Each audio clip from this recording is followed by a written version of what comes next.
Bueno, no tengo cómo conectar, bueno, cómo enseñarte mi mouse, pero Ah, ¿qué es eso? Pornografía, Ave María Purísima. no es mío. Ah, ok. Menos mal, eso hubiera estado peor todavía. No,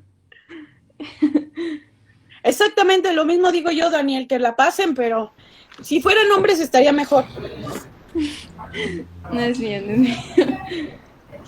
Pero Este, va, órale. Además es de viernes. Ya no voy a ver los 2 días y eso me hace muy feliz. ah, Entonces, doctora. es correcto, Ariadna, el cuerpo ya lo sabe desde que amaneció. ¿Qué te entristece, Daniel? Que es viernes y que el cuerpo lo sabe. Bueno, A ver, respecto Estrada, a la dime imagen, si no tienes el puntero, pero dime en dónde estaría el segmento QST que decías en este registro cardiotocográfico. por ejemplo, es que, bueno, no sé cómo explicarlo. A ver, en el primer cuadrito azul Ajá. que tenemos justo en el primer registro que se encuentra dentro del área azul, hay un descenso que pues ahí terminaría como un segmento ST para dar inicio a otro que sería QRS. Pues no, eso lo está viendo tu mente y no es así. Es Bueno, más, o sea, no, esta, mm, creo que en la siguiente imagen, a ver, enséñame la siguiente. a ver, nada más. No, no se puso. La anterior, perdón. La anterior. O sea, no hay manera que alguno de los que no tenemos esa presentación rayemos eso. ¿Por qué no? Este, creo que no, doctora. A ver. A ver, déjeme, Por Zoom sí se puede. pero Sí, Ah, por Zoom. no, pues está bueno, es bueno saberlo. Sí, porque la pizarra que yo tengo solo les compartiría en otra imagen, pero no sobre esta, ¿no? Ah, mira, ¿quién está moviendo ese punto rojo? Adrián. Adrián, hazme un favor, Adrián. A ver, Adrián, les voy a explicar este registro. Este es un registro cardio, se llama cardiotocográfico porque si se dan cuenta está dividido en dos cuadrículas. Ujú. Ajá, la cuadrícula de arriba que es un 60, ajá, bien, Adrián, al 200. Esto que del 60 al 200, esa cuadrícula es la frecuencia cardíaca fetal. Este es un registro cardio, por eso se llama cardio, porque es la fetal, y tocográfico, tocos, significa contracción. Si se dan cuenta abajo, que va de 0 a 100, son las unidades en lo que tiene de contracción. Entonces, arriba registra la frecuencia cardíaca fetal y lo de abajo registra la actividad uterina. Si yo les estoy diciendo que ahora, esto, si se dan cuenta, tiene unos cuadros, los dos tienen unos cuadros grandes. A ver, Adrián, unos cuadros grandes como grisáceos. Cada uno, ajá, es ese cuadro, exacto, ese cuadro grande. Dentro de ese cuadro hay 4 cuadros. Cada 2 cuadros es un minuto. Es decir, si yo digo que cada 2 cuadros chiquitos o un cuadro eh,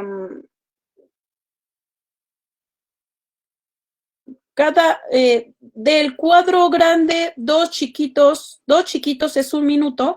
Este registro, ¿cuánto tiempo se hizo? ¿Cuánto se registró este registro?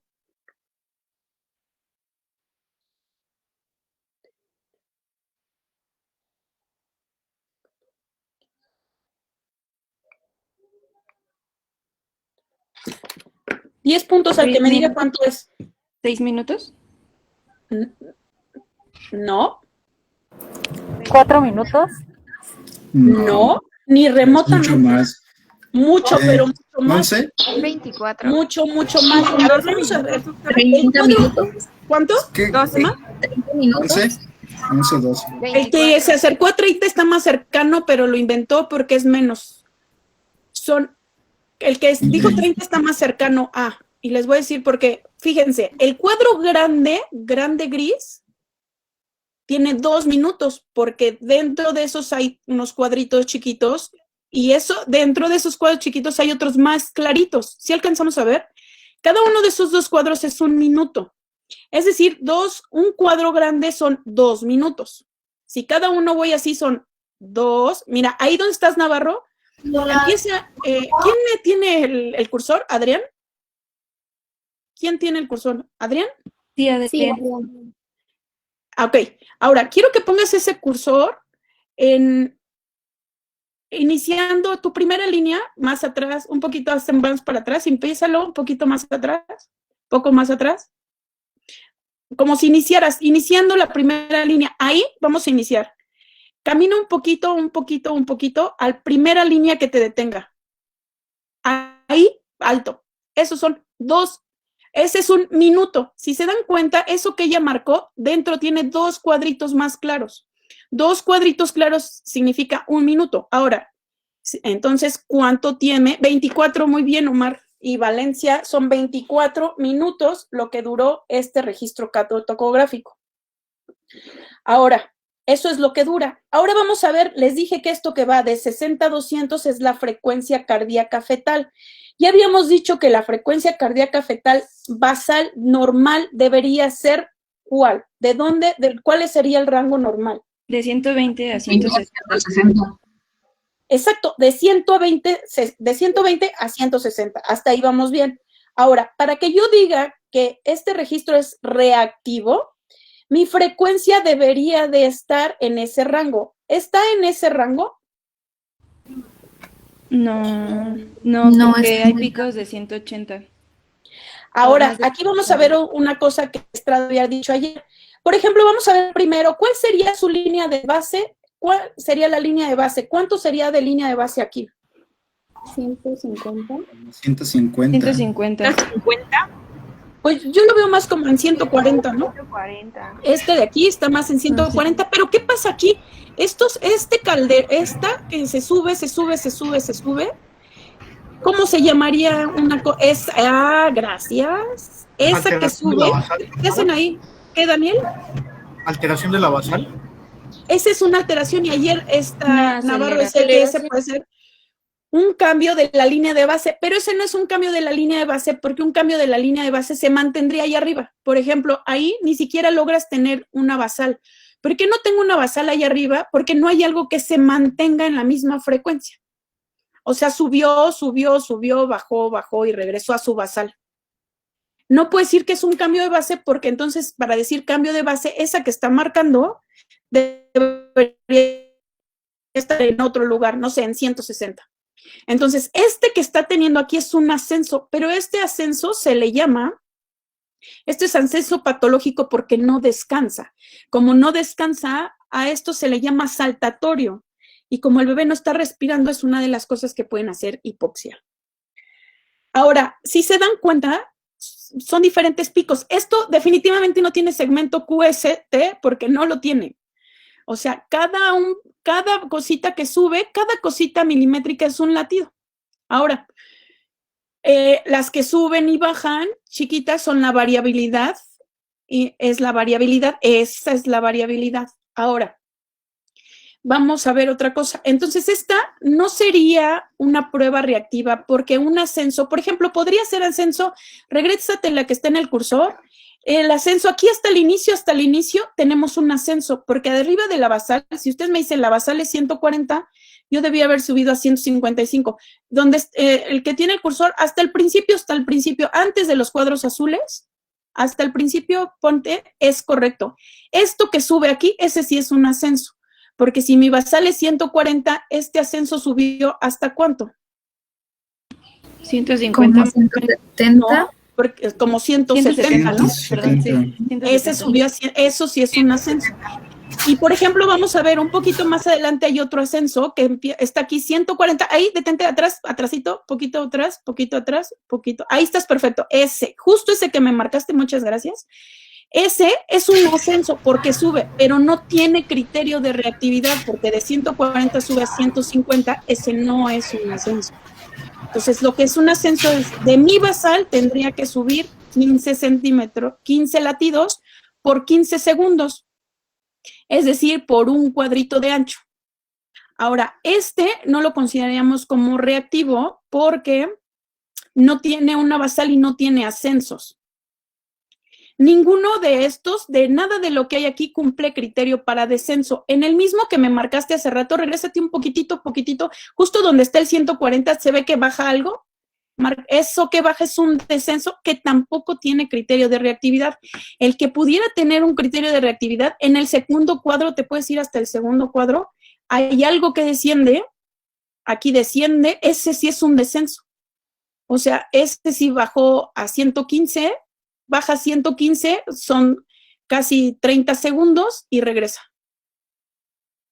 También más adelante, después del cuadro azul, viene otro descenso, pero no cumple criterio, justo ahí, muchas gracias, pero no cumple criterio de descenso. Pero este en especial no es una PCS reactiva. Ahora vamos a ver otra cosa. Después de este cuadro abajito de los números, se ven unas flechitas. ¿Sí las ven? Ahí están unas flechitas. Esas flechitas, justo esas que me están marcando, ¿qué creen que sean? Contracciones. Lo que... No. Esos son los movimientos fetales. Les dije que la mamá en el registro cardiotocográfico le prestan un cursor. Cada vez que ella siente que se mueve el bebé, apachurra y se marca en el registro. Esos son los movimientos fetales. Y ya habíamos dicho, para que sean reactivos tendría que tener más de 10 en 10 minutos. Y bueno, aquí son 2, 4, 6, 8, 10, 12, 14. Ahora, vámonos abajo, que es donde dice toco, es que está hablando de la actividad uterina. Cada pico que le hace es una contracción. Entonces, ¿qué es lo que ven ustedes aquí? ¿Hay hipertonía? No hay hipertonía porque hipertonía quiere decir que está aumentado el tono. Y si estuviera para decir hipertonía, tendría que estar más arriba de 60 para que esté aumentado de tono. ¿Está aumentado de tono? No. ¿En qué está aumentado? Bueno, yo vi que con cada contracción hay un descenso en la frecuencia cardíaca. ¿En dónde? Con cada pico de contracción coincide con cada descenso. Habla de los dips. De los de arriba, ¿cómo? No coincide ninguno. Mira, por ejemplo, donde está el cursor, mira, así como estás del cursor, derechito, vete hacia arriba, derechito, y ahí no hay un descenso, ¿sí, Daniel? ¿Sí me explico? Eso sería el pico de ahí abajo era una contracción y la que nos marcó ahí arriba es la frecuencia cardíaca, y más que tener un descenso, tuvo un ascenso. ¿Sí me explico, Daniel? ¿O a qué te referiste? Taquisistolia, por supuesto. ¿Qué quiere decir? Que tengo muchas contracciones. Y eso es lo que está que la realidad es que es una taquisistolia, pero de baja intensidad. Pero la taquisistolia ya habíamos dicho que es una de las causas de la hipoxia. ¿Estamos de acuerdo? ¿Dudas hasta aquí?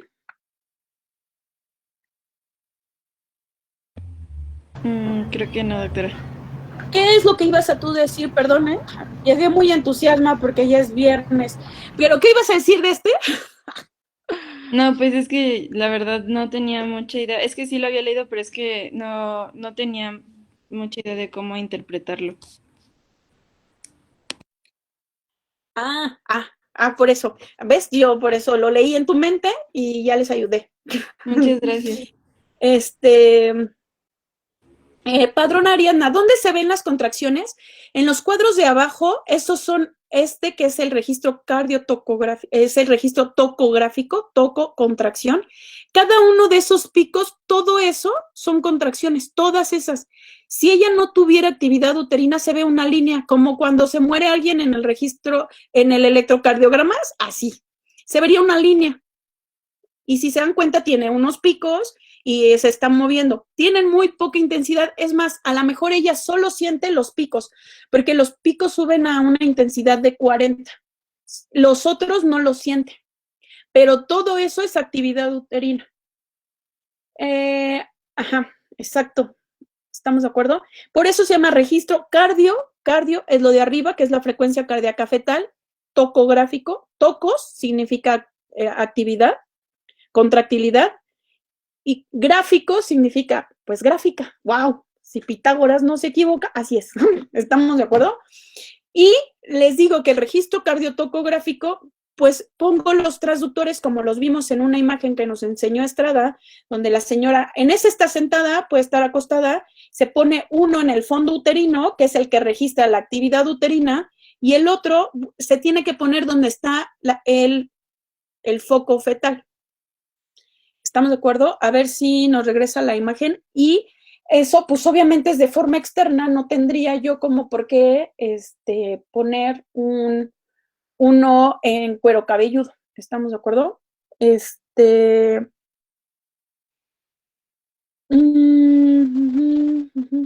sabe dónde quedó la imagen? Muy bien. ¿Dudas hasta aquí? Bueno, vamos a dejar que termine Estrada, si no, nunca va a acabar. Y Pero tenemos que irnos a beber. Todavía falta. No creo que soy una borrachota, pero no. pues luego vamos si quiere, Eso doctora. quisiera, pero pues nomás no hay. Vámonos, Daniel.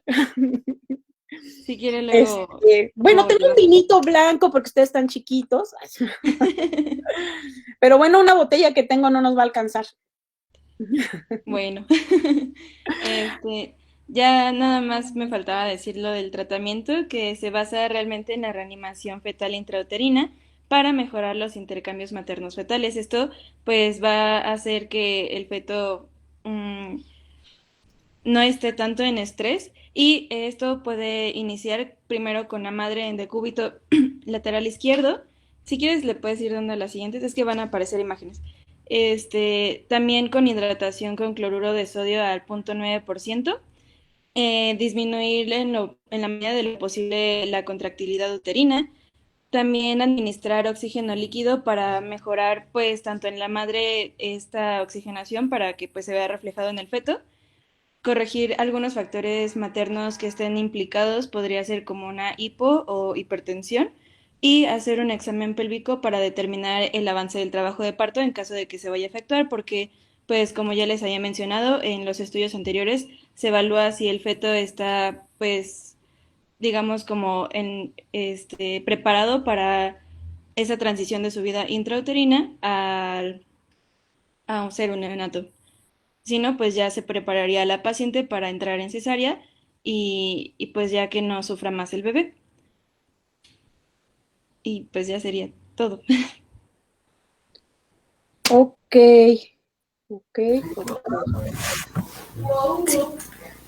Y bueno, ¿Dudas? Sí, no sé si tengan alguna duda del tema, algo que quieran que pasemos.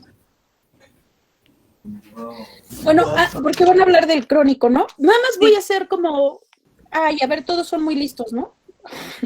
Vamos a ver si es cierto que nadie tiene dudas. Nada más, no es cierto. Nada más porque es viernes. Nada más voy a hacer como un breviario, como un resumen ejecutivo de esto. Entonces, las partes importantes, sabemos que el feto recibe sus elementos vitales, que es el oxígeno, la glucosa y todos sus nutrientes, ¿de quién? Pues aparte de la madre. ¿Y de la madre de dónde viene? De la placenta. Del intercambio útero-placentario vamos a recibir esto. ¿Cuál sería el mayor peligro para mi producto de que se dificulte ese intercambio? El problema de ese intercambio de gases y nutrientes es lo que me va a llevar a un sufrimiento fetal. Un sufrimiento fetal es aquellas circunstancias en las cuales el feto va a estar en dificultades, en peligro por dificultades en el intercambio gaseoso feto-materno. Ahora, generalmente, lo que nos quede, quiero que nos quede como más en mente, ahorita vemos sufrimiento fetal agudo y crónico. ¿Qué creen que me tarde más en que me pase? ¿Que me muera porque me falta oxígeno o porque me falta glucosa? Oxígeno. ¿Qué Oxígeno. tarda más? ¿O qué, perdón, Porque- Daniel? No le entendí su pregunta, perdón. ¿Qué creen que sea más problema? ¿Con qué me voy a morir primero? ¿Si me falta oxígeno o si me falta glucosa? Oxígeno. Ok, ¿por qué creen que dure si me falta oxígeno? Días, Pues meses. Si yo ahorita les tapo la nariz, ¿cómo en cuánto tiempo puedo matarlos? Qué bueno que no estamos 3 presenciales. 3 minutos para quedar inconsciente, 6 ¿Quién para sabe? muerte, Respiran creo. por la boca. Les voy a tapar la nariz y la boca, Fisher. por los oídos. No, no es cierto. No digan otra cosa, por favor. A lo que voy es que obviamente si hay una alteración del intercambio gaseoso, tengo un sufrimiento fetal agudo. Esto quiere decir que me voy a empeorar en agudo, ahorita. Sin embargo, si mi intercambio es algo en relación no a la hipoxia, 6 minutos para daño cerebral. Si no es la hipoxia, viene otra cuando es la falta de, qué es lo que nos va a hablar nuestra siguiente compañera, que me imagino, que es el intercambio de glucosa sin nutrientes, el metabólico, efectivamente, que ese ya hace un sufrimiento crónico. Es como si me dejas sin comer, pues poquito a poquito me voy a ir deteriorando y me voy haciendo flaquito y todo va haciendo. Y entonces ese es el que me da un sufrimiento fetal crónico. En el que vimos ahorita, el problema sería que obviamente como no hay un buen intercambio gaseoso y mi organismo tiene que trabajar, voy a empezar a trabajar con la vía anaerobia. El problema de la vía anaerobia es que la cantidad de energía y oxígeno que obtienes pues va a ser mucho menor y va a empezar a producir hidrogeniones y eso va a cambiar mi pH, que era una de las cosas que decía Estrada, que el pH de mi producto va a ir bajando en grado de en que me vaya complicando. Pero hay otra cosa, o sea, yo ya casi no tengo oxígeno. ¿Qué voy a hacer con el poco oxígeno que tengo? Pues ese oxígeno se va a ir a cerebro, se va a ir a corazón. Por lo tanto, a eso se llama centralización de los flujos. Cuando yo hago una centralización de los flujos, por eso cuando ella nos decía de los estudios que se hacen es el ultrasonido Doppler, que no sabía si se hacía o no frecuentemente, sí se hace frecuentemente porque es lo que nos va a hablar de la centralización de flujos. Si yo empiezo a centralizar flujos de la umbilical y de la cerebral media, quiere decir que ya estoy muy mal porque quiere decir que mi bebé se está protegiendo. Y entonces, el ultrasonido Doppler les decía que se va a anticipar a un registro cardiotocográfico. Ahora, cuando yo ya centralizo flujos, entonces al intestino, dice, el intestino no necesito que me funcione, y entonces se va a disminuir el aporte de oxígeno y nutrientes al intestino, haciendo una hipoxia a nivel intestinal, lo que se va a traducir en aumentos de su motilidad, y al haber un aumento de motilidad se va a formar el meconio, que lo que le decía es que más que el meconio es un signo indirecto de hipoxia fetal. Ahora, dentro de las otras cosas importantes que les decía es que durante las contracciones uterinas, la perfusión del espacio intervenoso va a estar disminuida y entonces mi bebé puede resistir hasta 5 contracciones por minuto. Si esto, si yo ya tengo un sufrimiento y luego tengo más de esas contracciones, pues obviamente el intercambio va a estar todavía más disminuido, ¿no? Por lo tanto, y si no tiene reservas, pues va a empeorar la situación. Por eso uno de los factores de riesgo eran la hipertonía y dentro del desprendimiento habíamos dicho que mi bebé está en riesgo, que es por pues tanta contracción. Ahora, pues entonces yo ya estoy en riesgo y no me está llegando oxígeno. Imagínense ustedes que les tapo la nariz y la boca, pues en un momento, los primeros 3 minutos se les va a hacer chistoso. Y ya después, pues les va a dar ansiedad y van a empezar con taquicardia. Y entonces lo mismo va a pasar con mi bebé. y entonces va a haber alteraciones de la frecuencia cardíaca, que es lo que vimos en el registro cardiotocográfico, y va a haber un cambio del tono de base, y primero voy a empezar con taquicardia así de, por favor, alguien que me ayude, y va a llegar un momento que la poca centralización que tengo hacia corazón y cerebro no va a ser suficiente y me voy a la bradicardia. Y por eso, si no me apuro con esto, pues mi bebé se va a morir. ¿Qué era lo que yo te decía? Los datos que tú me estás dando es un recién nacido, sí, por supuesto, si saco un recién nacido asfixiado, que va a depender de lo que nos dijiste que es el Apgar, pues va a ser las complicaciones que tenga mi recién nacido, pero nosotros somos obstetras. No quiero decir que no me importe el recién nacido, tan me importa que yo tengo que prevenir entregar un bebé asfixiado. ¿Estamos de acuerdo? Entonces, tengo que hacer todo lo posible para adelantarme y entregar a un bebé asfixiado con un Apgar bajo.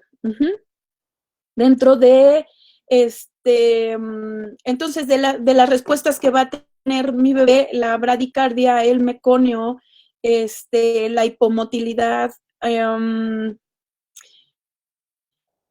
obviamente los riñones ya no empiezan a perfundir, deja de orinar, si deja de orinar, entonces lleva al oligohidramnios.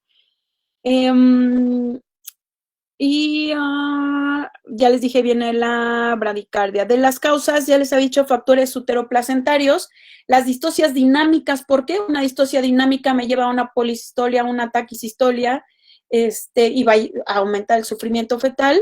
Las insuficiencias placentarias en aquellas pacientes diabéticas, hipertensas, donde hay un edema de la placenta y la circulación no es la adecuada. En la hipertensión arterial, que yo me imagino que la que va a dar sufrimiento crónico es...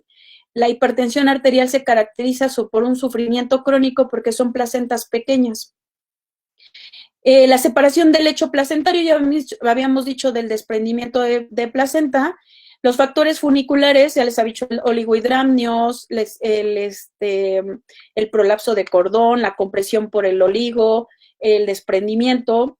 Y los factores maternos en relación a todas sus comorbilidades que disminuyan la cantidad de oxígeno. ¿Estamos de acuerdo? ¿Cómo voy a hacer el diagnóstico? Es uno de los signos clínicos, dicen que es el meconio, por eso les digo, no es un factor de riesgo, sino es un dato clínico para pensar en sufrimiento. Alteraciones de la frecuencia cardíaca fetal, que lo veo en un registro cardiotocográfico, que es mucho más fácil que un perfil biofísico, pero el perfil biofísico es mucho más completo. El equilibrio las alteraciones del equilibrio ácido-base, la realidad es que no tomamos muestras de pH, de cuero cabelludo, no es lo que hacemos porque hay otras cosas que nos podrían hablar de una alteración sin que llegáramos a esto, ¿no? Y ya. Ahora, si yo ya veo que tiene un sufrimiento, obviamente hago maniobras de reanimación in útero. ¿Cómo hago? Pues si yo sé que un factor de riesgo son las contracciones, pues le quito las contracciones. Si tiene actividad uterina, ¿cómo le podría quitar las contracciones a una paciente? ¿Con tocolíticos, doctora? ¿Cómo cuál tocolítico? Nifedipino.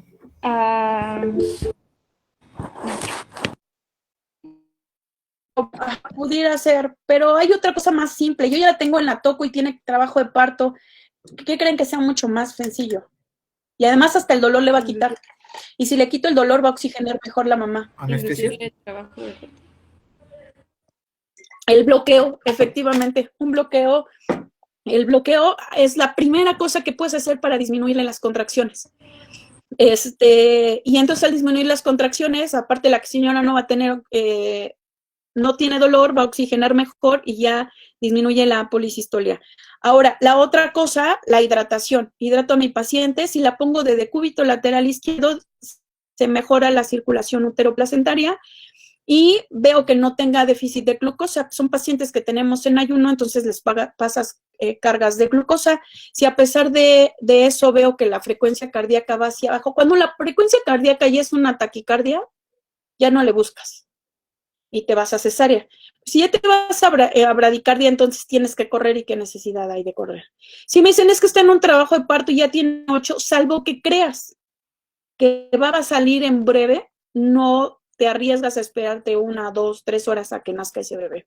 ¿Estamos de acuerdo? Otra de las cosas para diagnosticar, pues bueno, si lo estás pensando desde antes, pues debiste haber pedido un ultrasonido y ver si tenía oligohidramnios, que si tenía oligohidramnios no la dejaste a trabajo de parto, ya debiste haberla pasado para cesárea porque es una indicación de cesárea el oligohidramnio, ¿no? Si tuviera el perfil biofísico, les digo que es mejor porque tiene ultrasonido y ya te habla del líquido, del registro cardiotocográfico, de los movimientos respiratorios y los movimientos del bebé, entonces eso sería mucho mejor. ¿Estamos de acuerdo? Entonces, si no tenemos dudas hasta aquí, vamos a ver el sufrimiento fetal crónico. ¿Sí? ¿O dudas? ¿Alguien tiene dudas?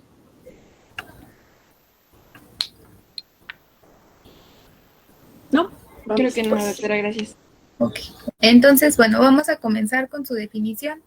Esta va a ser una perturbación en la homeostasis fetal por una alteración en el intercambio metabólico entre la madre y el feto, produciendo una deficiencia en la nutrición fetal. También, bueno, es importante mencionar que estas alteraciones de la función placentaria van a estar determinadas principalmente por patologías maternas que van a alterar este intercambio. La que sigue, por favor. En cuanto a la etiología, como ya lo mencioné, van a ser las patologías maternas. Sin embargo, estas las podemos dividir en 3, en las preconcepcionales, concepcionales y otros.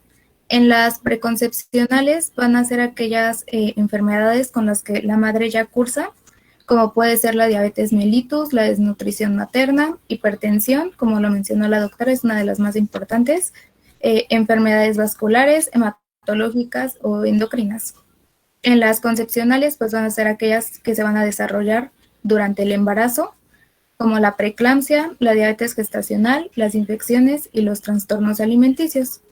Y en otros vamos a tener todas aquellas conductas nocivas, no solo para la madre, sino también para el feto, como el alcoholismo, el tabaquismo o el abuso de sustancias ilícitas o productos teratógenos.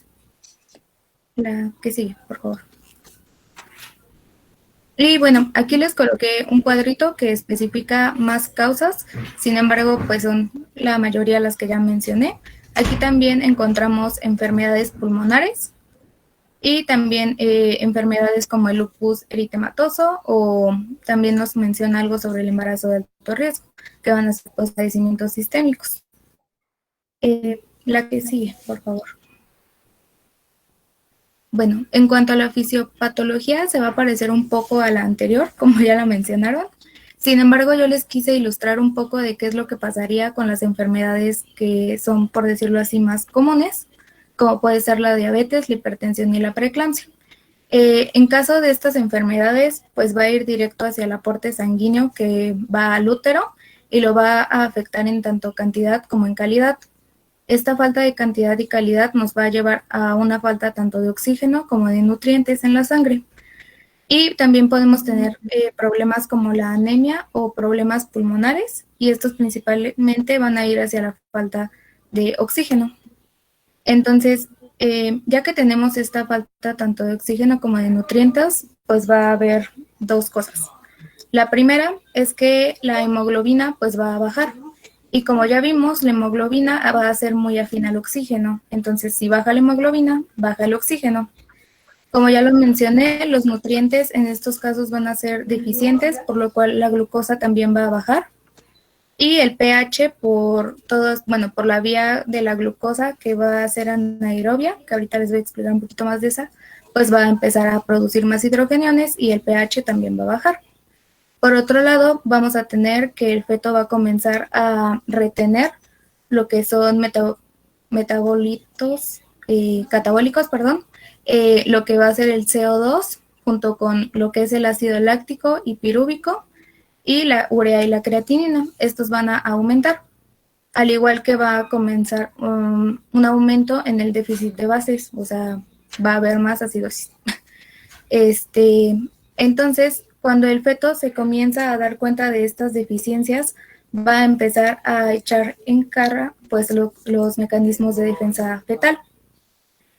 Uno de los principales es contra la hipoxia. Entonces, como ya lo mencionó mi compañera, pues esto va a dar lo que es la estimulación del sistema simpático que con ello va a conllevar pues a un aumento de la frecuencia cardíaca, una vasoconstricción periférica y una vasodilatación de los órganos básicos.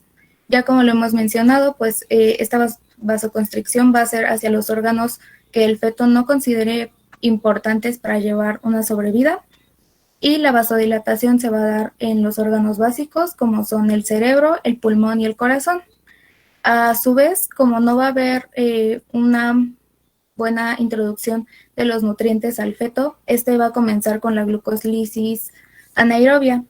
Esta glucólisis anaerobia pues es deficiente comparativamente a la aerobia y a las necesidades del feto, y pues va a empezar a producir más hidrogeniones, lo cual igual nos vuelve a llevar a lo que es una acidosis.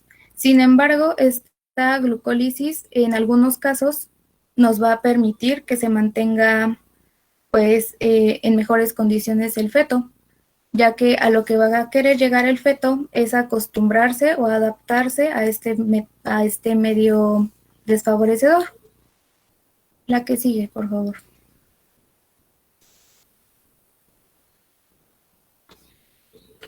Y bueno, las manifestaciones clínicas, la principal que vamos a tener es la restricción del crecimiento intrauterino, esto debido a las deficiencias nutricionales que va a tener. También el oligohidramnios, como ya lo mencionamos, el riñón no va a ser un órgano principal, entonces pues va a recibir menos oxígeno y por esto pues también el feto va a orinar menos. Y también, por otro lado, había leído que en algunas ocasiones, cuando el feto está en sufrimiento fetal crónico, tiende a reabsorberlo. También vamos a tener la ictericia, ya que tanto el riñón como el hígado pues no van a tener buena oxigenación. Y finalmente, como lo mencionó la doctora, pues el meconio en el líquido amniótico, y pues es por lo mismo que va a tener el intestino una falta de oxígeno. Y con esto yo encontré que va a haber una hiperperistalsis y con esto la expulsión del meconio. La que sigue. Bueno, estas son, por llamarlo así, manifestaciones tempranas. Y ya, bueno, si el feto no llega a adaptarse a este medio desfavorable, pues nos va a llevar a lo que es el órbito.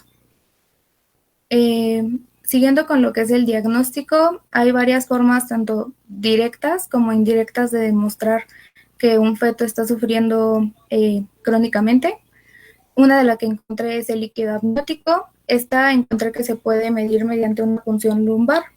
En este caso podemos medir lo que es la glucosa, que como ya dije va a estar disminuida. La urea, las proteínas y los fosfolípidos también los podemos medir, junto con el lactato y el piruvato, que van a estar aumentados, como las concentraciones de CO2, y las concentraciones de oxígeno van a estar disminuidas. ¿Sí? Oye, Michelle, antes de que cambies esa, Sí. pero dijiste una punción lumbar Ay, perdón, para abdominal. sacar el líquido, la punción, ¿cómo? No, abdominal, perdón. Sí, yo dije lumbar, o sea, Sí. ¿le puncionas la espalda a la mamá o al bebé? Pues no creo. Es más, hasta tu dibujo se ve perfecto que Lo es escribí. abdominal. Sí, yo Sí, dije, hasta lo escribí. sí, bueno, me dije, eso sí está Sí, muy pero- cañón. Ok, listo. Sí, estaría difícil. La ventaja, Michelle, que lo único que te escuchó soy yo, entonces no te preocupes. Pero qué bueno que hizo Todos la los demás están puntualización. dormidos. Ajá, Yo creo que sí. ok. Ay, la anterior, por favor, Adrián.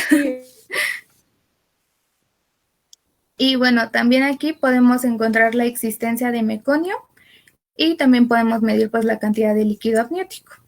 La que sigue, por favor. Gracias. No, en una punción lumbar puedes medir la cantidad de líquido amniótico, Michelle. Abdominal. Por eso, en una punción, perdón, abdominal, ¿ya ves? Uno no estaba mal. En una punción abdominal, en una amniocentesis, ¿puedes medir la cantidad de líquido?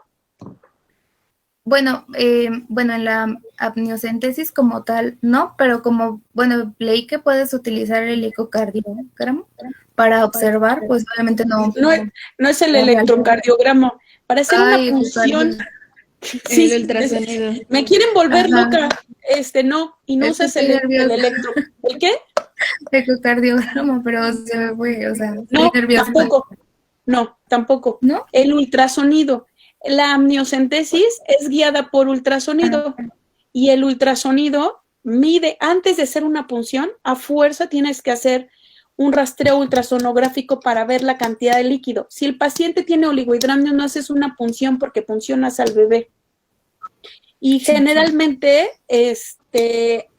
la amniocentesis la haces muy frecuentemente para ver madurez pulmonar en aquellos pacientes que tienen enfermedades, comorbilidades, para ver si ya tienen madurez pulmonar, poder sacar a ese bebé. Entonces te digo, no mides, con una amniocentesis, por supuesto, no mides el líquido, sino con ultrasonido. Ok, gracias. Y bueno, también existe lo que es la apneografía. Esto va a ser un procedimiento radiológico. En este igual pues se puede observar la cantidad de líquido amniótico junto con las características del cráneo y las partes óseas fetales, ya que como lo había mencionado, algunos autores dicen que el cabalgamiento precoz de los huesos del cráneo pueden ser característicos del sufrimiento fetal crónico debido a la reabsorción del líquido. También mediante esto leí que se podía observar la motilidad intestinal junto con la deglución fetal. La deglución fetal, mande. Perdón, es que esta amniografía significaría representación del apneos y lo que estás haciendo es una ultrasonografía. Ya. Ok. Sí, porque lo que estás revisando, si te das cuenta con el ultrasonido, puedo ver la cantidad de líquido. Los caracteres del cráneo y partes óseas lo veo con el ultra. Señalar el cabalgamiento, el ultra. Motilidad intestinal, el ultra, igual a deglución. Pero síguele, porque eso de amniografía, no hay un registro del apneos. Ok.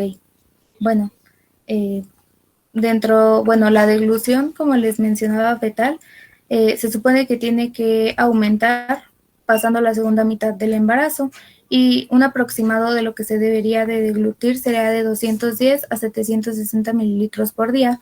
Sin embargo, pues en estos casos va a estar disminuido. El que sigue, por favor.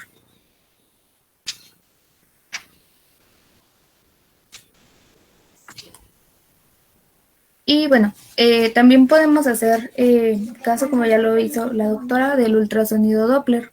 En este caso vamos a medir principalmente 3 cosas. La primera va a ser la arteria uterina, que como lo podemos ver en la imagen, pues nos va a dar una forma de una onda. Esta onda va a tener ciertas características, como la principal es que va a tener una gran velocidad en el fin de la diástole. Que dice normal, pues es el normal. Y bueno, tendría que aumentar a finales del segundo trimestre. Exacto. Fíjate que el normal, si se dan cuenta, el de abajo hace como una muesquita hacia abajo, ese se llama notch. Y luego va a ser un flujo reverso, que es lo que nos habla de la centralización de flujos. Lo que les decía, pues el bebé va a tratar de defenderse y va a llevar el flujo hacia los órganos vitales.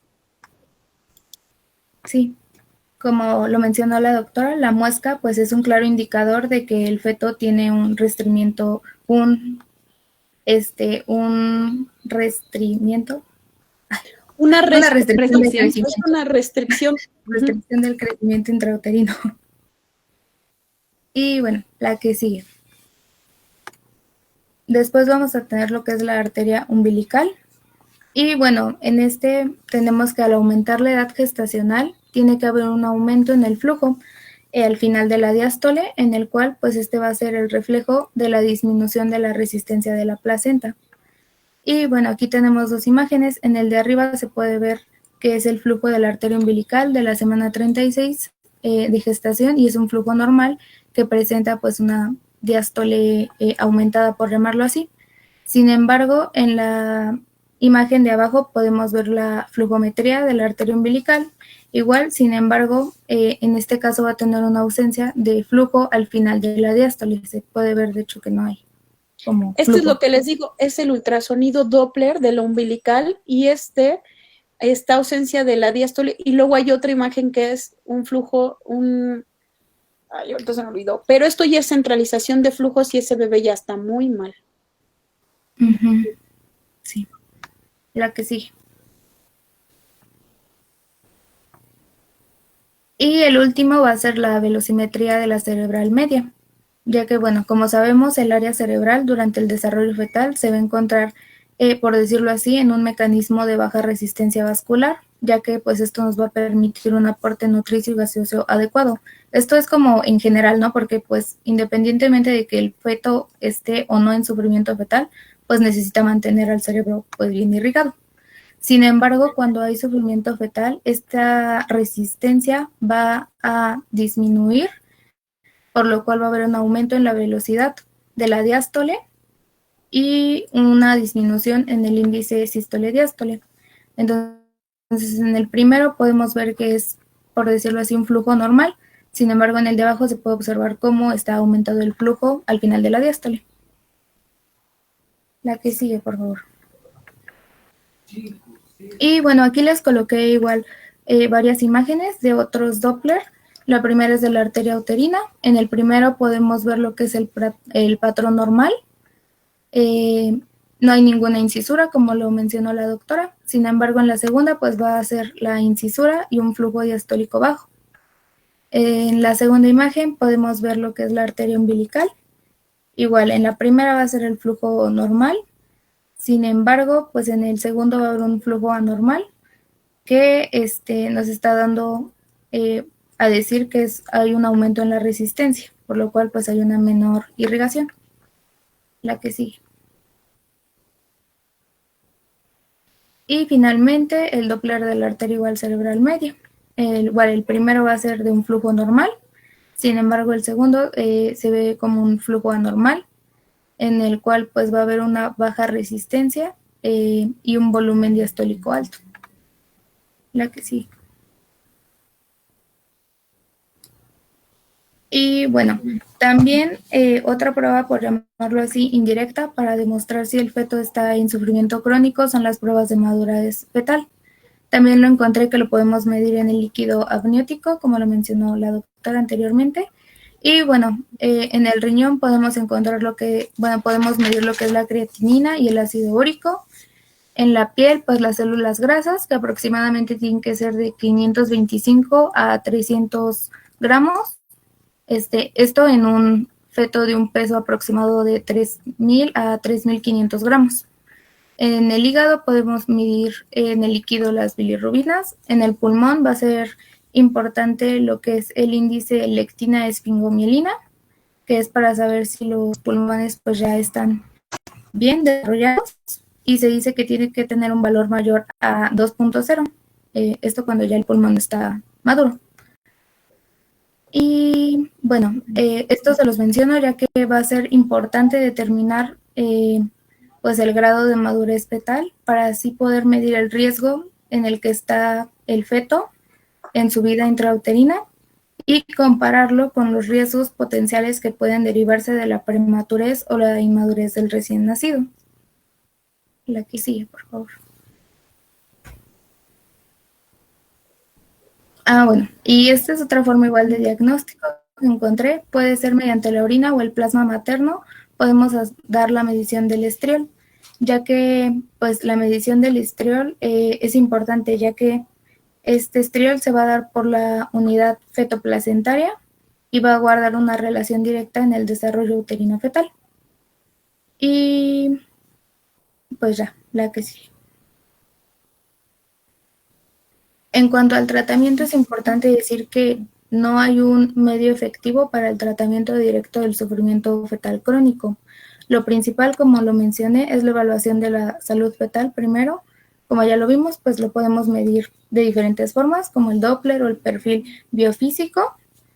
Y bueno, en este caso, si, como ya lo mencionó la doctora, si vemos, por ejemplo, una taquicardia, pues ya es obvio que lo vamos a tener que sacar por cesárea. También si el perfil biofísico es bajo, pues también es indicativo de cesárea.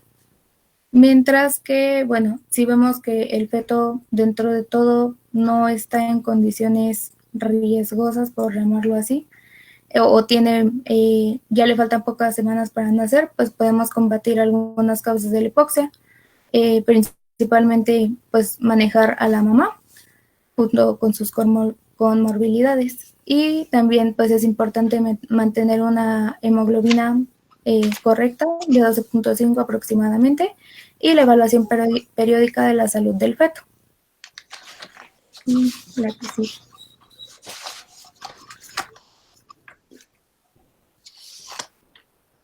Y la que sigue, es igual lo del perfil biofísico.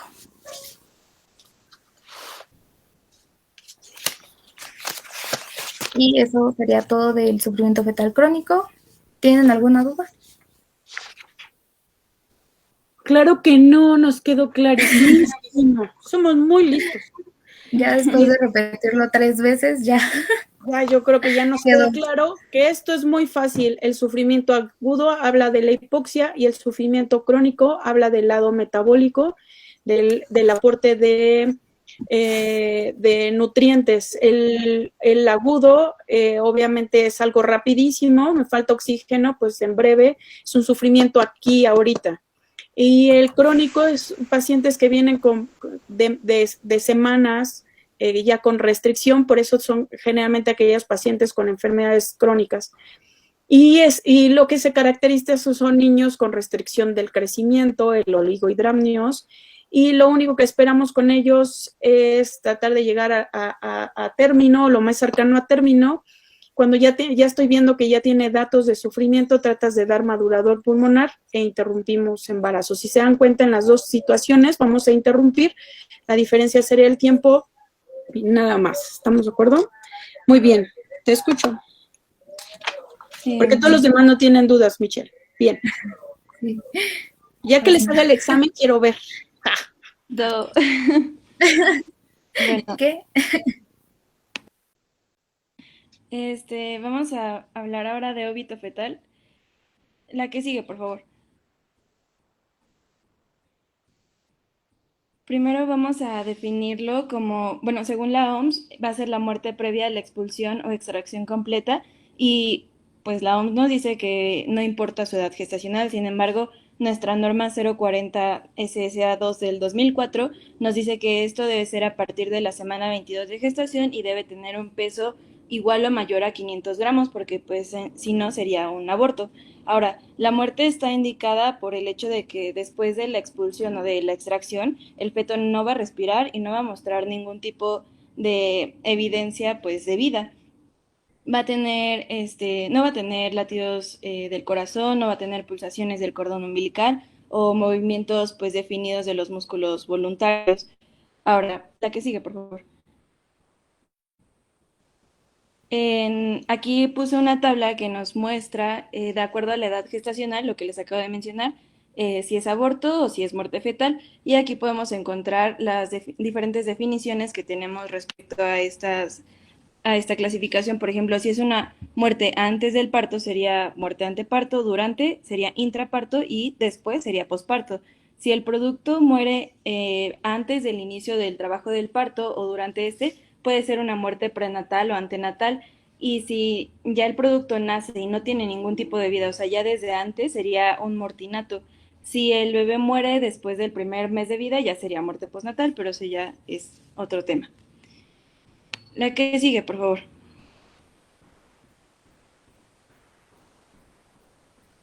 Y bueno, en cuanto a la epidemiología, vamos a tener que se estima que ocurren alrededor de 3 millones de muertes fetales intrauterinas anuales en todo el mundo. Sin embargo, bueno, en México no encontré una cantidad específica, pero pues nos manejan junto con los países tercermundistas. Y bueno, en estos la incidencia va a ser de 0.5 a 1.2% de todos los embarazos. La que sigue, por favor.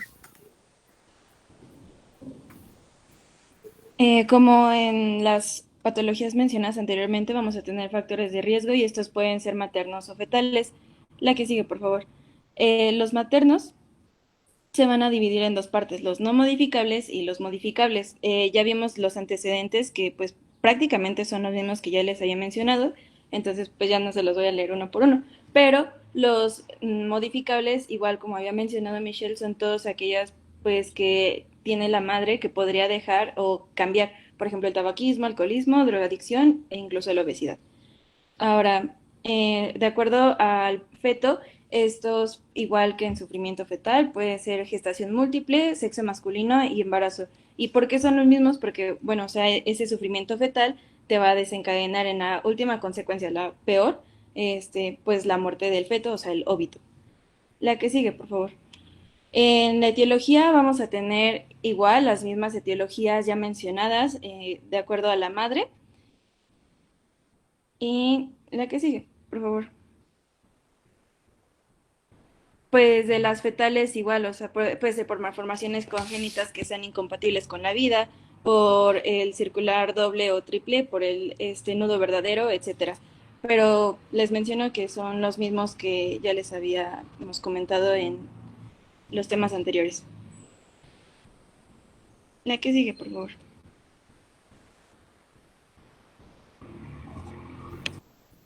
Y bueno, en cuanto al diagnóstico, creo yo que puede ser fácil, ya que lo podemos sacar clínicamente por tres cosas. La primera va a ser la ausencia de movimientos fetales, que puede ser referido por la madre. La ausencia de crecimiento intrauterino también pues, se podría decir que es un síntoma.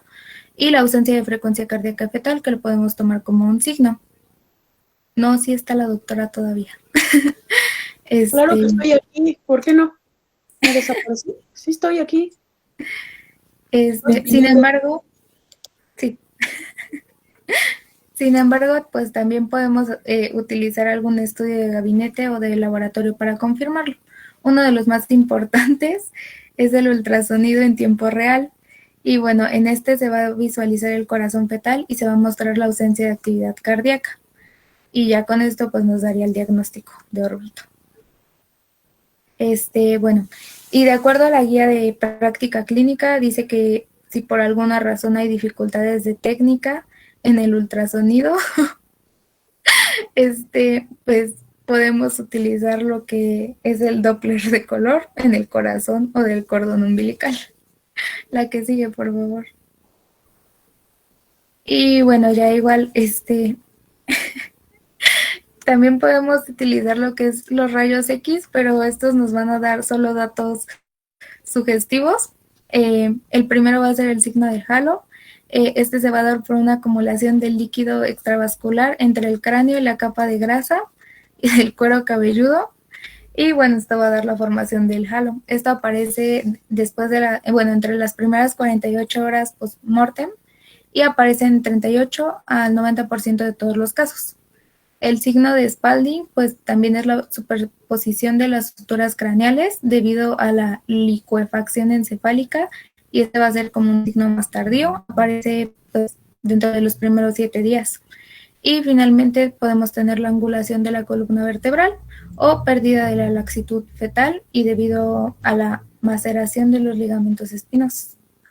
Y ya por último, pues va a ser importante mencionar pues que a los padres se les puede dar la opción de que hagan una autopsia fetal, principalmente para saber la causa de la muerte fetal. Bueno, ahora de las manifestaciones clínicas que podemos encontrar, como ya mencionó mi compañera, pues las más importantes son esas, la ausencia de la frecuencia cardíaca, la disminución de la altura uterina. Uno importante va a ser el signo de Boero, que va a ser cuando nosotros podamos escuchar los latidos o pues las pulsaciones de la aorta sobre pues su abdomen de la mamá, o sea, ya se va a superponer ante pues la frecuencia del bebé que ya no va a estar. Ahora, la madre puede tener pérdidas hemáticas oscuras por vía vaginal o secreciones purulentas, dependiendo si ya entró el feto pues en un estado de descomposición. Entonces, también como el cuerpo de la madre va a empezar a reabsorber o junto con el feto, pues el líquido amniótico, etcétera, pues puede bajar o no el peso de la madre. También, cuando hagamos la exploración física, que pues ya a partir de las 30 semanas, como hacemos las manuales de Leopold, pues no se van a percibir como se deberían, o sea, ya no va a haber esa definición tan exacta como lo haríamos pues si el bebé estuviera con vida. También va a haber una ausencia de la telorrea y pues las madres a veces refieren que tienen un mal sabor en su boca. La que sigue, por favor.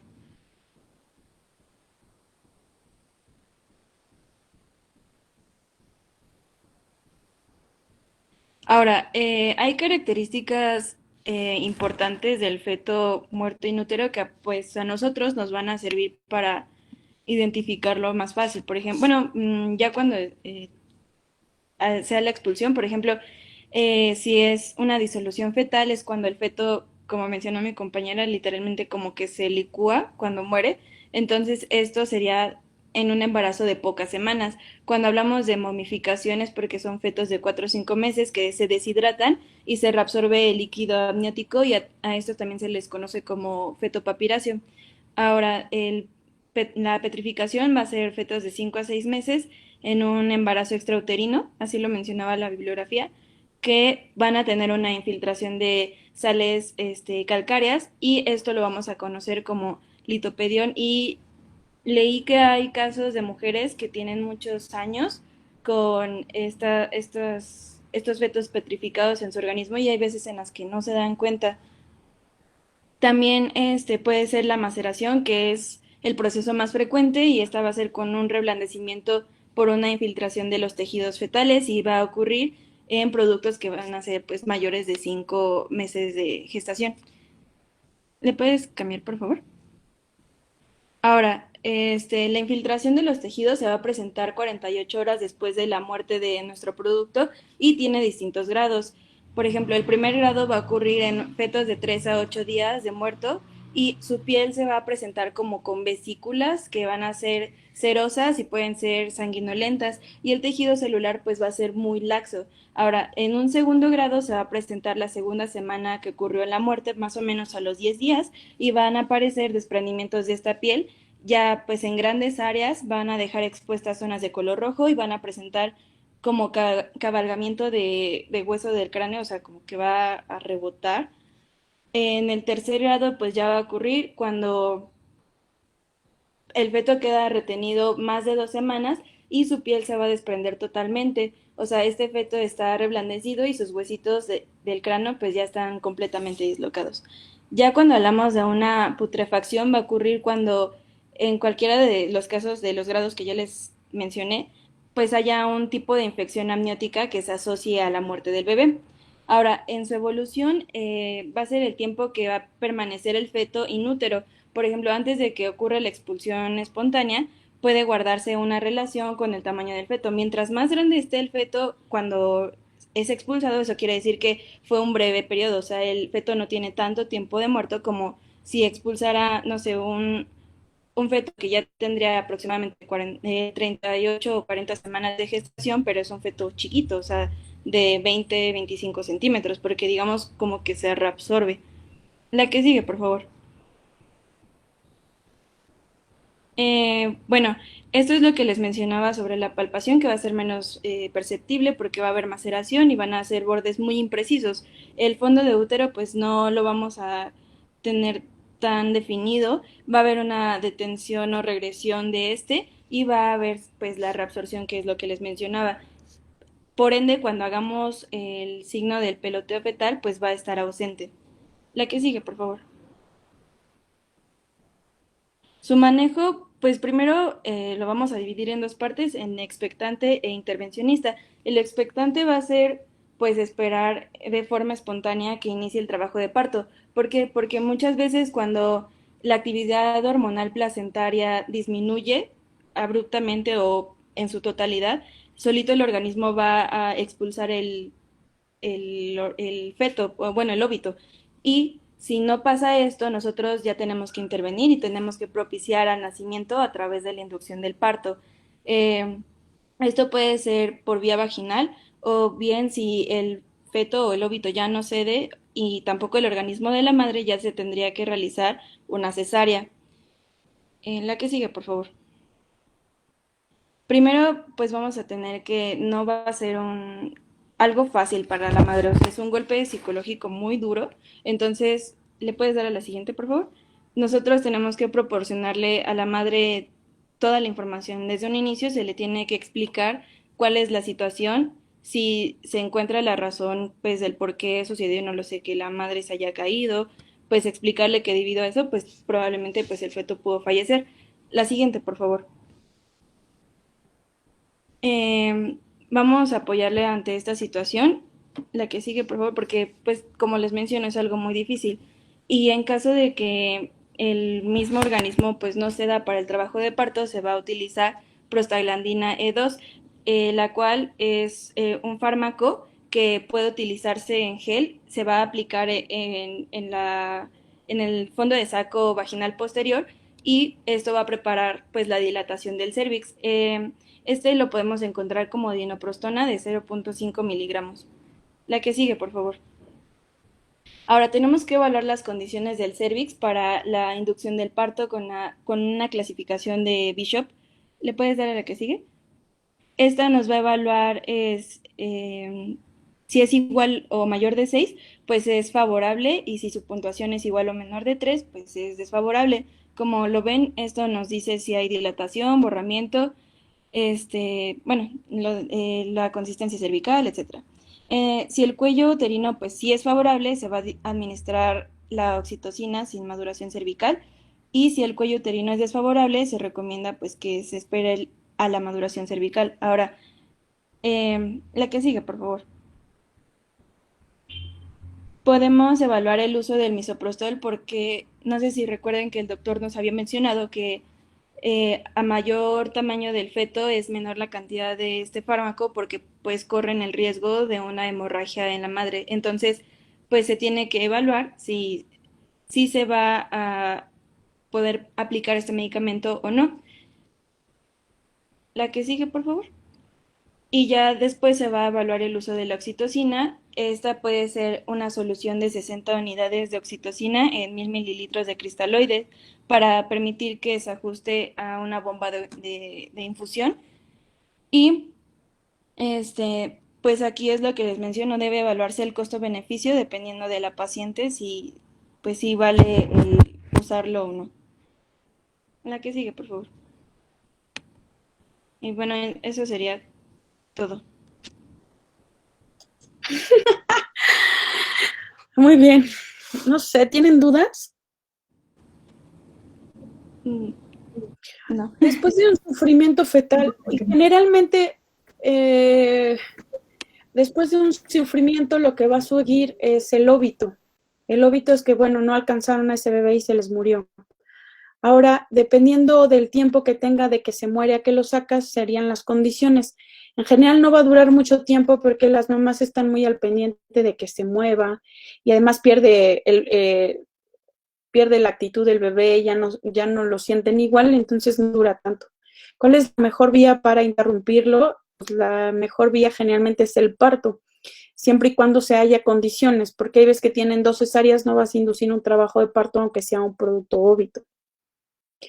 Y no puedo dejar, esto les digo que a mí la conducta expectante sigue sin darme razón, y lo ponen mucho en el hospital, conducta expectante, y digo, expectante que, ¿cuánto tiempo? Porque si ya es un óbito y sigue ahí, ¿cuánto tiempo puedes esperar? Y estás de acuerdo que es algo muerto y se va a infectar y va a ser una sepsis la mamá. Entonces, la conducta expectante, pues no existe una conducta expectante. Tendríamos en cualquier momento, tendríamos que tomar una actitud. Induces el trabajo de parto, es más, la norma oficial dice induces el trabajo de parto, dependen muchas cosas. Y si induces el trabajo de parto y pasan 48, 72 horas y no se lleva a cabo el trabajo de parto, indicación cesárea. O sea, no puedes dejar tanto a un producto ahí por el riesgo de... ¿Estamos de acuerdo? ¿Dudas, chicos? No, doctora. Ahora, todos son muy listos, ¿eh? El lunes les voy a preguntar a todos a ver si es cierto que son tan listillos. Oigan, yo lo que digo es que yo ya tengo algo que hacer. Vamos a ver el lunes los 2 temas que me faltan, complicaciones del parto y posparto. El tema de complicaciones del parto y posparto es un tema muy amplio. Necesito que me pasen, los que van a exponer el tema me lo pasen, porque hay veces que dicen cosas que no necesito saber, ni ustedes tampoco, y hay veces que las que me importan no las ponen. Entonces, necesito ver ese tema antes de... Y el de preeclampsia y eclampsia, también me lo pasan de una vez para que haga yo, de ser posible, algunas modificaciones. Y es viernes, así que mejor veamos los dos que siguen el lunes, que seguramente vamos a tener más ganas de seguir que hoy que es viernes. Sí. ¿Estamos todos de acuerdo? Doctora, de hecho, yo soy del equipo 10, me toca exponer entonces el lunes y ya se la mandamos la presentación el día de ayer. Pero si quieres, se la envío para que la tenga. Mira, como tengo una computadora que es maravillosa, voy a comprobar si es cierto lo que me estás diciendo, porque esta lo sabe hacer todo. Linda Carmona Crisóstomo. Sí, yo... Uno, le dejo la exposición del día lunes, es preeclampsia, eclampsia. No, nomás tengo el de preeclampsia, eclampsia. Sí, se la mandé, le puse presentación equipo 10. Con ese título se la mandé. Ahí está, Cala. Pues no, tú no estás aquí mismo lo tengo y no estás. Vuélvemelo a mandar, solo tengo el de preeclampsia, eclampsia y lo estoy viendo en este instante y no está. Ok, doctora, se la vuelvo a enviar entonces, porque sí. Ay, qué bonita computadora, ya que uno le entiende, es muy bonito. Sí, no está, solamente acabo de ver que está el de preeclampsia, eclampsia. Recordar las hojas de evaluación para esta exposición, los temas los vemos el lunes. ¿Y qué otra cosa?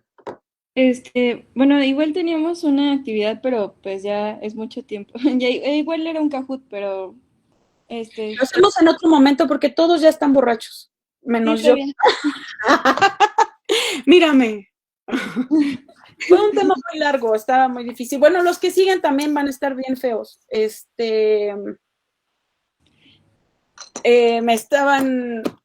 Estaba muy difícil este tema.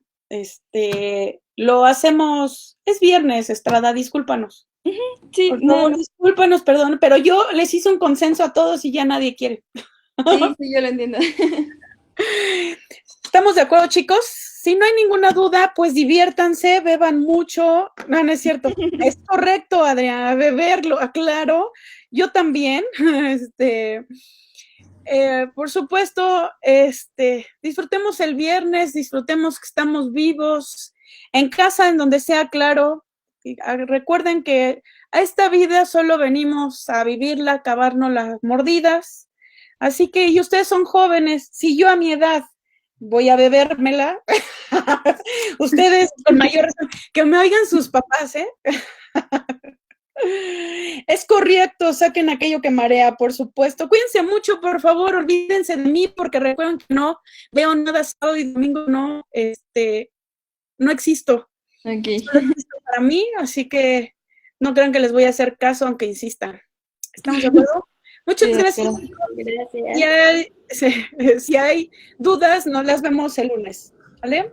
Sí, muchas gracias. Gracias, doctora. Saludcita, Bonita doctora. tarde. Saludcita. Hasta luego.